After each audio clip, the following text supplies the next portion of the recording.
You're listening to Breaking BizDev with John Tyerman and Mark Wainwright. Conversations that break down, beat up, and redefine business development for the professional services firms of tomorrow. And now for your hosts, John and Mark. Hello, John. This is going to be a fun episode today, and we might ruffle a feather or two. Just a few. This isn't a hot button topic at all. Not at all. John, today we're going to talk about job descriptions, and we have referred to them as disastrous BizDev job descriptions. So this is a rich topic. We are recording this towards the end of 2023, and I would imagine that a good number of organizations are starting to look forward into 2024 and starting to define the types of resources, the individuals, the team members that they have now or may need in the future, how things might change. And a lot of this comes back to job descriptions. So we're going to dig into it, and specifically those wonderful BizDev job descriptions. What we're going to do today on this podcast is we're going to break down and beat up some disastrous business development job descriptions. We're going to take turns sharing a job description that we found and highlight a few key points in it to differentiate between marketing and sales responsibilities. And then after we go through that, we're going to offer some simple, practical advice to firms who want to hire for marketing and or sales positions. Maybe they previously thought about them as business development positions before they were listening to this podcast. So Mark, let's start with this. Like, why are we doing this? Why is this such a big deal? Well, John, a lot of this has to do with the simple fact that it all starts with the job description.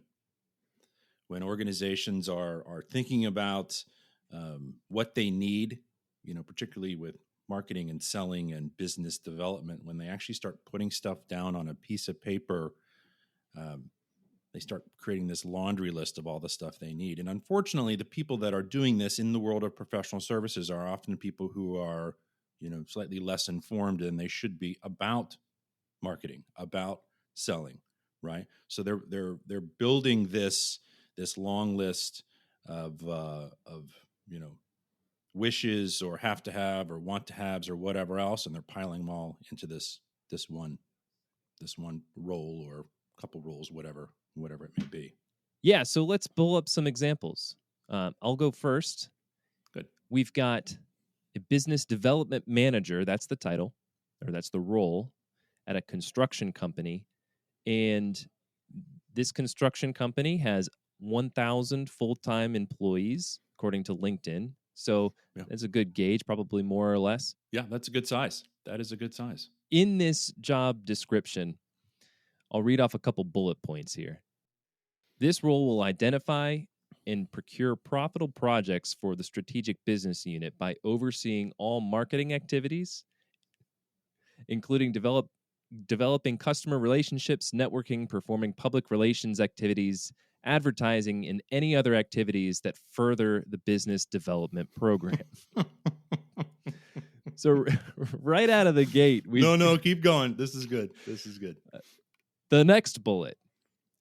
This role will oversee all sales activities, including identifying and pre-qualifying leads, working on procurement strategies, developing proposals for RFPs, RFQs, closing deals, and negotiating contracts. Oh my! All right. Okay. All right. We have to approach this on a serious level here, John. This is good. We've immediately wandered into the absurd. This is crazy. All right. So we're talking about a large organization. There's a 1,000 FTEs, right? This is a professional services firm, obviously in construction, right? That has, with 1,000 employees, they have hundreds of millions of dollars in revenue, right? Yep. Right. What you've just read right there, just 2 bullet points in the job description, is an absolute mountain of stuff that would normally take 6 different individuals in any other firm to tackle, right? Am I off on that? In that size of firm, yes. Right. Completely agree. Right. There's typically in more healthier run I'm just operating based on assumptions right now, but in Yeah. Yeah. healthy organizations, the way that I've seen it constructed is there is one person who is oversees marketing. There's another individual who oversees the sales activities, and those two Yeah. are typically peers. Yeah. Um, and underneath of them, they have a few other key roles. Sure. Sure. Yeah. And marketing can be broken out into, uh, you know, PR communications, Mm-hmm. digital, whatever. You can split out marketing. You can even have some outsourced, consultants that you work with. Sure. Selling into things, you're going to have a sales manager. You're going to have either a sales team made up of FTEs, or you're going to have, as we've discussed previously, those doer-sellers Mm-hmm. that are both responsible for, delivering the work, engaging with the clients, but also, selling their services as well. So yeah, this blows my mind that this is 1,000-person firm, yet they haven't been able to differentiate all of these tasks, all of these responsibilities into separate roles. Well, Blows my mind. not only that, but there it's a business development manager position. You typically think that this would be like a C-suite or a VP type of Mhm. position if they're overseeing both marketing and sales. Not Right. only that, but this third bullet point, um, this individual is responsible for preparing the strategic business unit sales and marketing budget, designing and implementing new marketing strategies and programs, assisting in the evaluation, planning, and execution of new scope and services and profit centers. So not only Mm. are they in charge of sales and marketing, but they're in charge of R&D as well. Yeah, yeah, yeah, yeah. And if I could call one thing in this entire job description, I'm a stickler when it comes to that term BizDev, John. Yep. Business development, right? It's that very last thing that you talked about is planning and execution of new scope of services and profit centers, right? To me, that's truly a business development position because you are developing the business, right? You are reaching into new geographies, building new partnerships, either nationally or globally or whatever it is. You are at the table, working on large scale sort of strategic moves with the firm, right? That is you are developing the business. This is and that's one thing I said, yeah, sure, that's biz dev, but man, there's all this other stuff here. And John, we're going to come back to this again and again. This person's going to be staying up till midnight on Friday working on a proposal. Yep. That's going to happen, right? That's what these people do. It's brutal. It is brutal. So John, we've for a number of episodes now, we've talked about this thing called the marketing and sales continuum. Mm-hmm. And it's numbers 1 to 5. Number 1 being marketing, number 5 being selling, and we've got a few numbers in between that, right? And we've often referenced things that kind of fall in the middle. John, where does this one fall?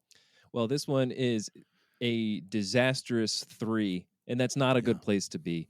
No. I would say that if these job descriptions are right there in the middle in that 3 range, then they're not differentiated enough. They're not specialized enough. This is what I would call a big red flag to any professional services marketer or sales professional who's out there in the market right now. We have to set individuals, we as in, and I'm using the very large term we, right? Organizational leaders need to set their team members up for success, right? There's nothing in that job description that you just read through that is setting up that individual for success. So, brutal. Well, Brutal. Mark, you've got a couple examples. Let's take a look at one of yours. I do. The job description is a marketing manager, and it's an individual from the AEC, architecture, engineering, construction world, right? It first starts with this nice, lovely narrative that paints a picture of what it's like to work at this organization. Very nice, all things that are very agreeable. Where they're on a mission to create a exceptional customer experience. Absolutely. All the platitudes. Yeah, great. Best place to work over 40 times since 2002. This is right. Why would you not? Right. So it's it's called a marketing manager, but in the job description, in the details here, it's called a marketing communications manager, which kind of says to, for us, kind of says something to me. It says, all right, this is someone that's going to be focused on marketing communications, and to us, that typically is going to mean definitely more marketing stuff, right? Marketing communications, sure, that's screaming marketing stuff to me. Now, to set the stage here a little bit, I'm gonna fast forward down the job description a little bit to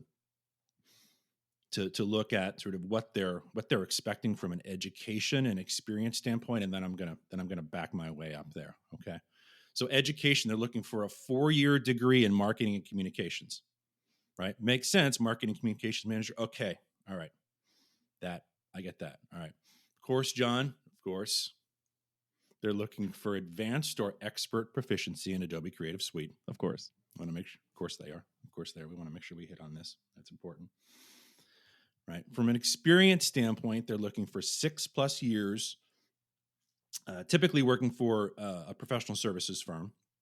So this is someone who's come out of college with likely a 4-year, communications, marketing degree, someone who is creative, that sort of thing.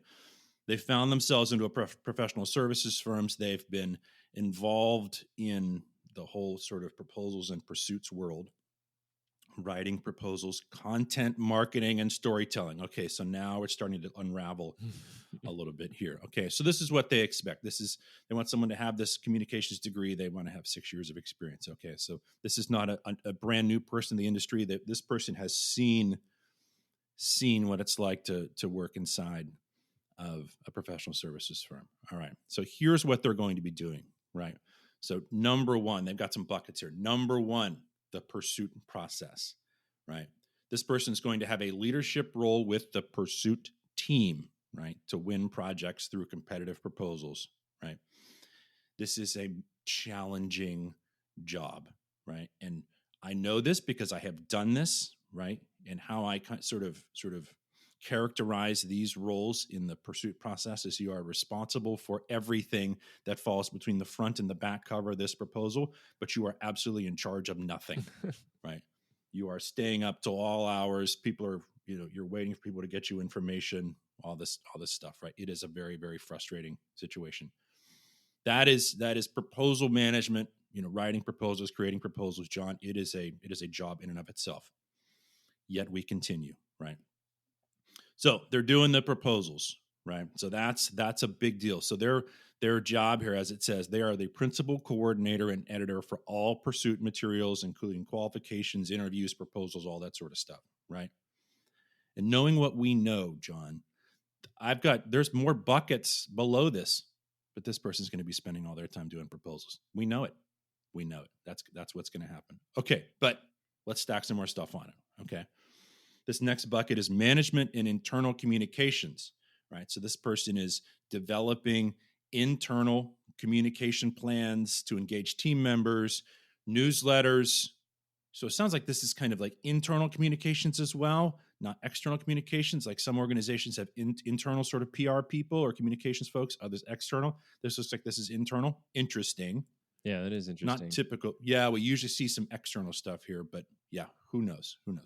But then it shifts over to planning and executing events, which is clearly an external activity, supporting the senior marketing manager, business development team, creating, helping them create annual marketing strategies, et cetera. All right. So there's definitely some marketing stuff and communication stuff, right? This is where that person who's coming out of college with a marketing degree says, oh, great, this is the stuff. Good. I'm going to do marketing communications for a cool, creative AEC firm.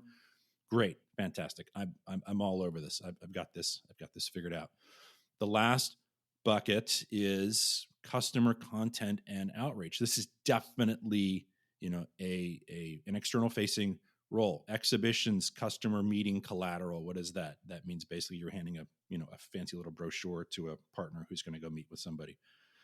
Advertising, publicity, awards, website content, social media, email, write articles, web pages, social media posts. John, I just listed like 10 different things that you could easily split up into a bunch of different folks, or you could even outsource this to other, external marketing teams, right? So we've got proposals, we've got internal communications, we've got, developing, doing marketing plans. And then we get into all of this sort of external, outwardly facing, customer facing, typical stuff that is marketing communications work. Absolutely. Right. So we've piled a whole bunch of stuff there. Some of it, the person's coming into this job thinking, oh, great. I'm so excited to do, external facing marketing and communications work for a creative firm. That would be great. But you and I know they're going to be buried under proposal after proposal after proposal. All right, John, you had a second one. This next one is another business development manager position. This one's at a design build firm. They have 500 full-time employees, so again, not a small firm. Right, good size. The market development manager, so we went from business development manager to market development manager, is responsible for all aspect of the firm's business development activities in an assigned market sector. They will be evaluated on the level and quality of business generated versus plan. So, off to a decent start. Yeah, feels like we're heading towards the sales end of things. Feels like that. Yeah. Yeah. But here's a twist. The first bullet point under their responsibilities will be developing and updating marketing plans to penetrate the assigned markets. No. Here we go. Here we go. The next bullet. You'll be working with the senior VP to develop marketing budgets to include print media, web media, advertising, trade shows, and other vehicles for promoting the firm in the region. Oof, brutal. Yeah, brutal. Oh. You'll be budgeting to update promotional material and schedule marketing activities. And then this one I like. Comprehensive lead generation and prospecting within the assigned region, identifying prospective customers and leads from a variety of sources. Yeah. Wow. And Mark, we're not done yet. The list of responsibilities go on. This role is responsible for qualifying potential candidates and projects to evaluate viability and sustainability and suitability, with regional strategic plans. They'll be using qualifying methods to prioritize opportunities and recommend an allocation of resources for complex sales. They'll be leading sales meetings and presentations to prospects. They'll be collaborating, managing projects and client relationships from the initial contact through proposal development, interview, regulatory approvals, and contract development and execution. So not only are you marketing, generating leads, but you're closing the business, you're developing proposals, you're seeing the project through. Yeah. In a 500-person firm. Mm-hmm. Yeah. Okay. Anything else? We're gonna end the kitchen sink. We're gonna end with a bang here. So the very last line in this job description is the business development manager may be asked to perform other duties required to accomplish the goals of the sector program or the corporate business plan. So not only is it just the sector, but now they've broadened the scope to the whole entire business. Yeah, there you go. Oh, and by the way, if we forgot about anything, it's your responsibility too. Right. Okay. So we started off well. Okay. Yep. We had all right. So we were headed in a clearly a sales direction, right? And then they wrecked it. Then they threw everything in the kitchen sink at us. They threw the kitchen sink at us. So in a 500-person firm, right? Yeah. And I don't know how this organization is structured, right? Maybe they have multiple people that do all of this stuff. Maybe they, maybe this is just how they operate. Maybe they have other people up top, sideways, wherever else that are doing all different types of things. But this job is super tough. Well, I think part of it too is, and this is a core tenet of marketing. What you want to do is construct a message that speaks to one audience, and it seems like what they're trying to do is they're trying to generate a wide range of candidates by including all of these different responsibilities in this job description. They're going to get a wide range of candidates. They're not going to get the type of person they want. It's a fantastic point, right? That's the flip side of this that we haven't really spoken to yet, is that they're throwing the kitchen sink at this job description, so they're going to get a whole bunch of people, and people are going to be all the way across this this marketing and sales continuum that we talk about. They're going to be everywhere. And, somebody's going to walk in and say, yeah, I'm really good at closing deals. And the other person says, hey, I'm really good at crafting marketing, budgets and marketing plans. And those are different things, Yeah. John. They're different things. All right. So we skipped the marketing and sales continuum on that second example. I'm just going to say, just straight up, that was a big messy middle, right? We were still in the number 3.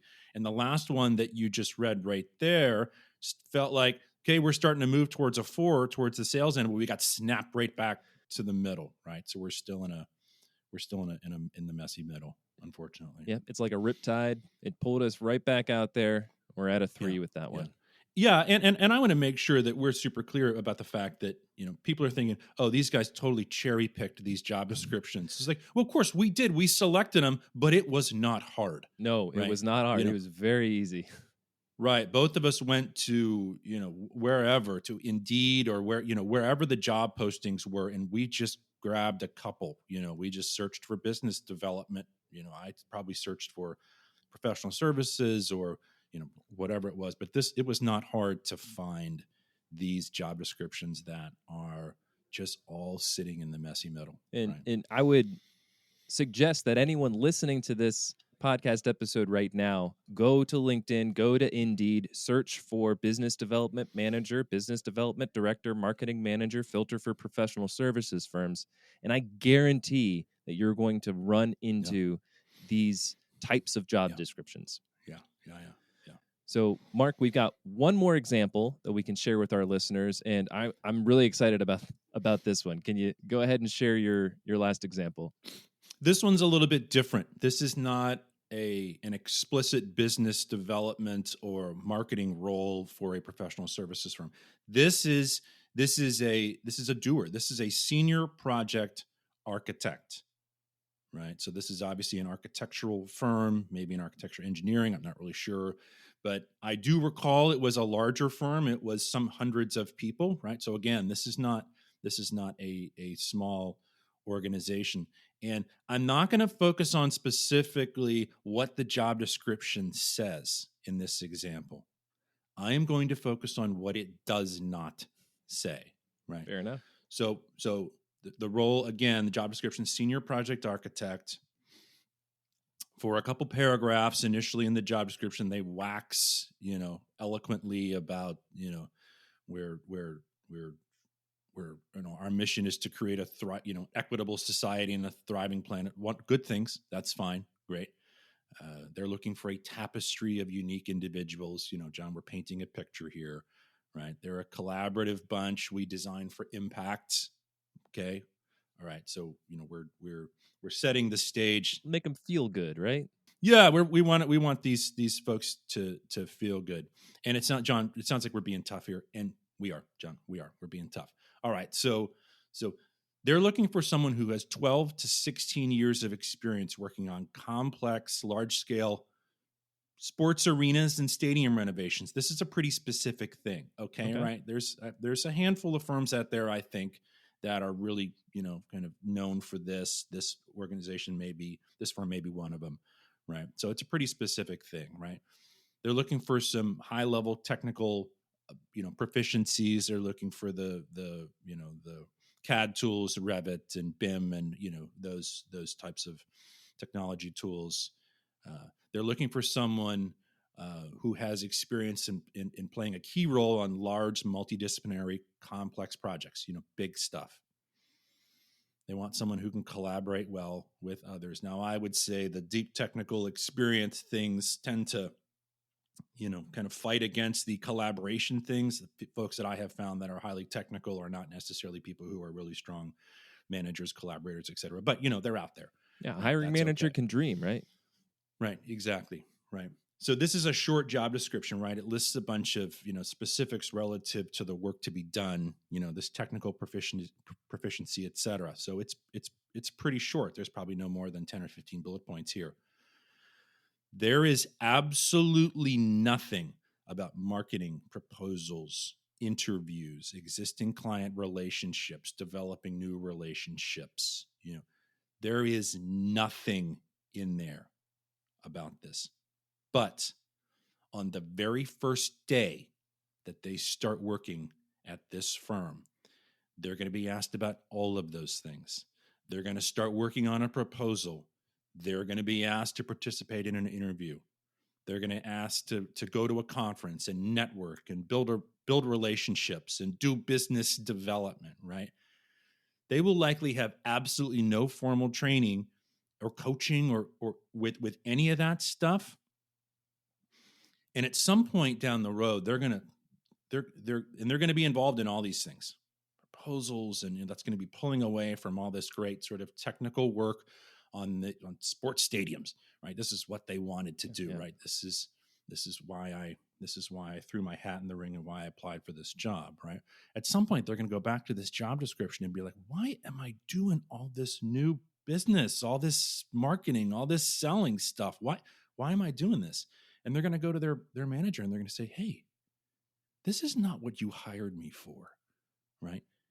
And it all blows up. It all blows up because they're like, look, you needed to assume that you were going to be involved in all this new business stuff, right? And then now there's tensions and now there's problems and now this person has not been set up for success because the job description did not state explicitly that, yes, look, you're a person with 12 to 16 years of experience. Of course, you are going to be involved in building client relationships, generating new business, et cetera, right? So, and they say nothing about it in the job description. And I have read job description after job description where this is the case, right? They do not set the expectation up front. So people turn back and they say, hey, that's not what you hired me for, right? So that's the big error here, right? That is the big problem with a lot of these, kind of highly complex technical architects, engineers, consultants, whatever they are, people who work on very complex things. The hiring managers, the HR folks say, no, we can't stack too much stuff on top of them. Let's leave that marketing and selling stuff out. We'll just leave that out.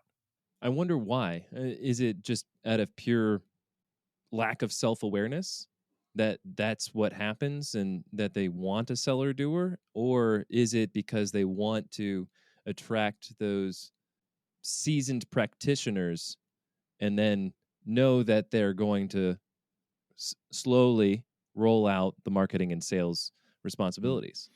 Yeah, good question. My spin is that they don't want to scare the real sort of technical professionals away. That they don't want to throw that new business thing out there and say, I don't want to. That's not want to be part of my role, and that's not important.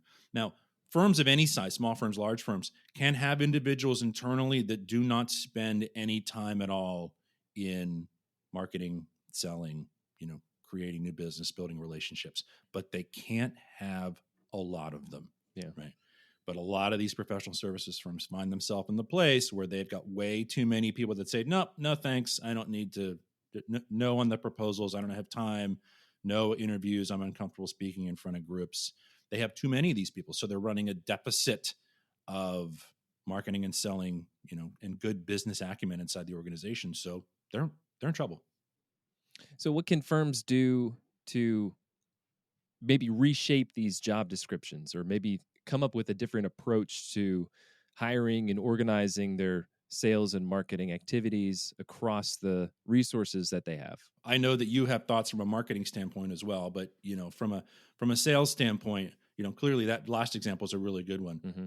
State it up front, be super clear about what these individuals will be doing, and if you need a good frame of reference for all of this, go look at a job description that is a sales job description. Go look at a marketing job description, right? To really understand what those things are. Get outside of the professional services world, outside of your own heads. Go look at job descriptions that really focus in on those areas of expertise and those really, really critical functions, and just see what's in there, right? Because there's so much in there that people kind of gloss over. Yeah, I guess this isn't just a message for the firms too. It's also a message for recruiters who are recruiting for professional services firms that they need to take this into account. Yeah, totally. Yeah, I think it's also, if you're going to put that in the job description, I suppose it would make sense to set an expectation of maybe it's a % of your time that's dedicated to Right. business development, sales, marketing, and then stick with that, right? Set that expectation up front. Oh, it's going to be 20% of your time, but 80% of your time, you're going to be focused on what you want to be focused on. Yeah. Good point. And, John, shameless plug here, right? But not really, right? Because it just makes good business sense. If there's any aspects of these roles that, would be better served by working with, external experts, outside consultants, outsource it, right? Find somebody to help you do a podcast, right? Find someone to help you organize your sales efforts, right? Those are the things that you and I focus on.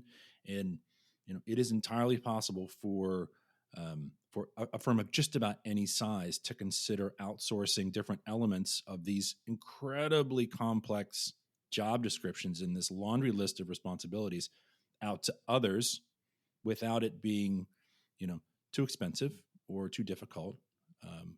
So yeah, absolutely.